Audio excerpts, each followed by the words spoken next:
Hello and welcome back. My name is Randy Scamihorn and this is the Chairman's Brief.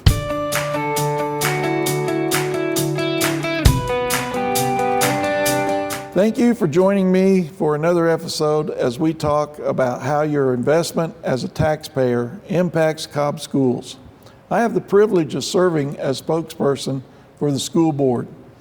For many years, the Cobb School Board has been committed to fiscally conservative, wise use of the taxpayer's dollar. Since you are watching this video, there is a good chance you live in Cobb County. If you do, you know the benefit of living in a community with world-class academics, facilities, athletics, fine arts, and extracurriculars. Your property values have risen, reflecting the excellence of our schools, all with no debt and a AAA rated by multiple financial credit agencies. Our superintendent has navigated us through difficult waters with proposed budgets that have been effective for students and staff while protecting the taxpayer's dollar. Protecting your money is one of the many benefits of living in Cobb County, and Ed Splosh 6 is a big part of that protection. A 1 penny sales tax on anything bought in Cobb County allows us to keep your property tax bill as low as possible while still providing our schools with world-class facilities, technology, and infrastructure. Recently, we have received a number of community questions about specific school needs, including at Sprayberry High School. It is important to know that every corner of the county benefits from Ed Splosh, and the needs have been prioritized over many decades in line with Cobb County's growth and development. In the Sprayberry community and every other school in our county, we rely on feedback from our principals, our staff, and our community to identify those needs. Our staff is committed to sound decision-making, not attempts to apply pressure. If you want to be a part of the process, if you want to give feedback, come talk to the staff. Start with your principal, who is providing district staff with the feedback from all 113 schools, or reach out directly to the district office and they'll put you in touch with the right person. Social media and traditional media are not the best way to make your voice heard. Direct communication by phone, email, or in-person meetings are always more effective, and staff is always available to listen as you become part of the solution to keep our county the best place to teach, lead, learn, and live. And now, to learn more about this year's budget and how money impacts your child's classroom, Chief Financial Officer Brad Johnson. Brad, before we talk about money, tell us a little bit about yourself and your department. You have a great team of very capable professionals, and tell us about yourself and your team. Well, I do have a great team, and it's a pleasure to work at the school district. I grew up in Augusta, Georgia, and after I graduated from college and graduate business school, I moved to Cobb County. My first jobs in the Atlanta area were at several major corporations, but then in 1988, I came to the school district and took a job within the financial services division. Over the years, I've worked myself up in the organization, and now for the last 9 or 10 years, I've been serving in the position of Chief Financial Officer. We have a $1.2 billion general fund budget. We have other funds and other programs and federal grants and state grants that are over $200 million. And then we have a capital projects, or a 1-cent sales tax, that generates approximately $150 million a year in revenue. So finance is dependent upon to track all those dollars, and the taxpayers depend on us to handle money wisely. For those that may not realize, help me understand what the difference between making a budget and then having the monies obligated for that budget. So for the financial services division, handling the budget and developing the budget, and then once it's developed, managing it during the year are several important tasks that we do. Now the budget process that we have is highly organized. It's organized in a sequence of events. We even have budget calendar for events of things that we do and tasks that are necessary to prepare a budget.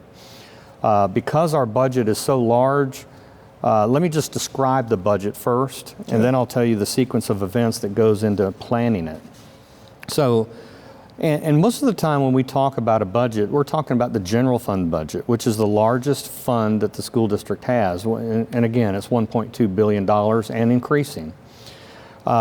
So when you have a budget, you have money coming in, which would be revenue, and you have money going out, which would be expenditures. So on the revenue side, we have a variety of different types of revenue as a government entity. For example, we have interest income, we have real estate transfer taxes, we have alcoholic beverage taxes, we have car title tax revenue, and there's a lot of smaller revenues that we have.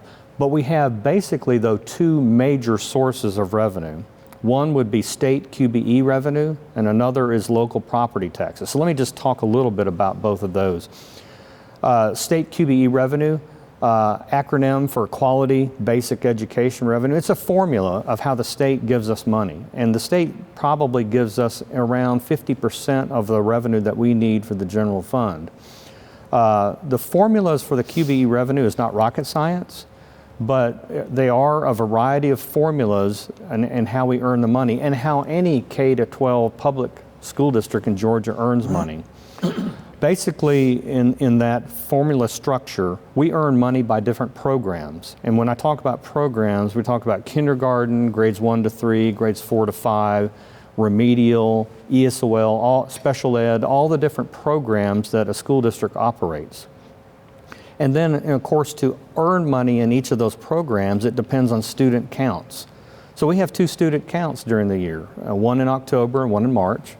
And so when you apply the student counts to each program, that we earn state revenue for the district. And the application of the revenue is pretty simple. All the formulas are added together, they're totaled, divided by 12, and we get 1/12 of that money every month during the fiscal year.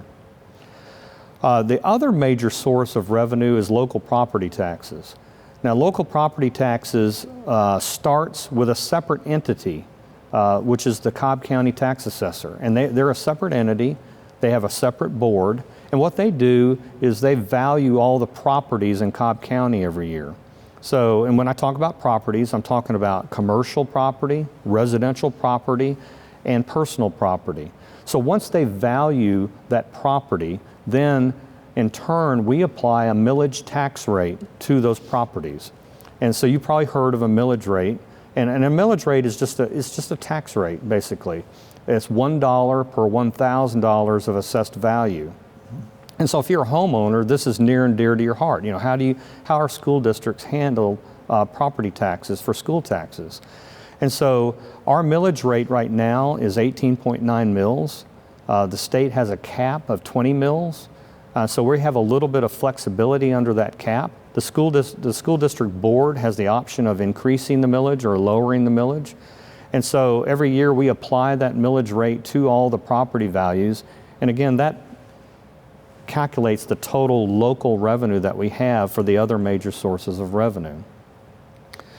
Now, on the other side of the budget, we have expenditures and money going out. And so basically the money going out is one major category, because the school district, like any public school district in the country, is very labor intensive, which makes sense. We're in the people business, we're in the student business, we educate kids. What is the percentage of our labor for cost? Yeah, so of the overall budget? Yeah, salaries and fringe benefits make up 92% of the budget, which is a lot, which leaves another 8% left over for handling the operations of the school district.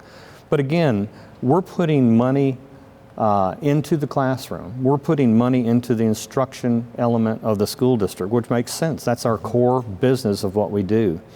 Now, the other expenditures that we have for the school district are things like utilities, supplies, equipment, contracts, all the other things that are business elements of the school district. Again, we focus as much as we can into instruction in the classroom, but then we also have support functions that are important too to support those classrooms. But what we try to do is we minimize the expenses for those support functions. They still have to be effective and efficient, but then we try to look at those different departments and decide what is really needed and what is not needed. And then if there's not needed, then we can put more into instruction. So that's a little bit about how the budget's constructed. And it's a large budget. I mean, we have tens of thousands of accounts. So how do we prepare a budget like that? You anticipated my next question. Yeah. So, yeah, how do we deal with that? Well, like I said earlier, we have an organized process, a sequence of events that is absolutely critical to give the public and the taxpayers confidence that we're actually handling this money correctly. We start way before the fiscal year starts. And our fiscal year every year is from July to June. So it's not a calendar year, it's July to June, and we follow the same fiscal year as the state does. So before July starts, we're starting the budget process back to the previous October. So we're starting on it 9 months at least in terms of preparing the budget for consideration from the board. So one of the reasons we do that is, and we start the budget process internally in November. And what we're doing is we're waiting on one of the student counts to be completed in October. And so one of the things that's critical to the budget is estimating the number of students that we have, because that drives everything. That drives how many teachers we need, how much supplies do we need, everything. And so we're trying to make the best estimate we can in November about what the staffing needs to support those students. Another part of the budget process continues on into January, to where we're following the state of Georgia legislature session very carefully. And then at the same time we're following that, we're working with the departments to prepare their budgets. Every account, we have tens of thousands of accounts. Every account is assigned to a budget administrator, somebody who's responsible for those budgets. And then they manage the budgets once it's approved. And so they're looking at the budget and making sure all the numbers are correct. Are there any changes that needed to be made? Any improvements that they want to suggest in the budget process? And they actually sign off on their reports. So every department head would be a budget administrator. They'll look at their budget accounts, they'll work with the budget department, and then they'll actually sign off on the budget. And again, once again, we're following the state legislature in terms of educational issues. What are the bills in the House and the Senate that might impact our school district from a financial perspective? And so we're following that very closely. And then once we get a sense of what's going on with the legislature, once we have determined what our estimated revenues for the next year are going to be, and once we've determined what our expenditures are going to be, then at that point we have an idea of how much money do we have a surplus, or do we have a deficit at that point? And we have had those times in the recession and the pandemic. We've had to deal with those things. But it's at that point that the superintendent gets heavily involved with the executive cabinet, and we determine, and it is the superintendent's responsibility to present a balanced budget to the board every year. And it's at that point the superintendent makes decisions on, okay, what is the budget going to look like from a perspective of funding expenditures based on the revenue that we have. And then at that point, once he's decided on a tentative budget that he wants to present to the board, and we actually present it to the board then in April, and which is coming up in this year very quickly. And so we'll present the budget to the board. The budget is very transparent. When we present it to the board, we have notebooks that are 6 inches thick that demonstrate how we calculated every number. What is it that makes us unique from other counties? One is we have an independent professional financial audit every year. Another thing that's as a result of the audit is that we generally have no financial statement findings, which again, not to be taken for granted. Another thing that we do that's unique is that we have no long-term debt. And that's something to be considered, because that should tell a citizen that we don't spend money that we don't have. And we haven't had any long-term debt since 2007. So that's a real a high point for this school district. You know, we're the 23rd largest school district in the country. If you look at most of the other large school districts in the country, they'll have billions of dollars in long-term debt. We have zero. That's a credit to everybody in the organization, and in some regards even to our parents, because if the more efficient you are, the more you can save money and apply it to appropriate things rather than wasting it. Am I correct in that? Absolutely. Absolutely, and I'll take off on that comment. We have a AAA credit rating. And so what does that mean? Well, we have two AAA credit ratings, actually. We have one from Moody's Investor Service and another for Standard & Poor's. And that's significant because both of those companies are the largest credit rating companies in the world. They have 85% of the market share of the world. So getting a AAA credit rating from them is very significant. What does that do for us?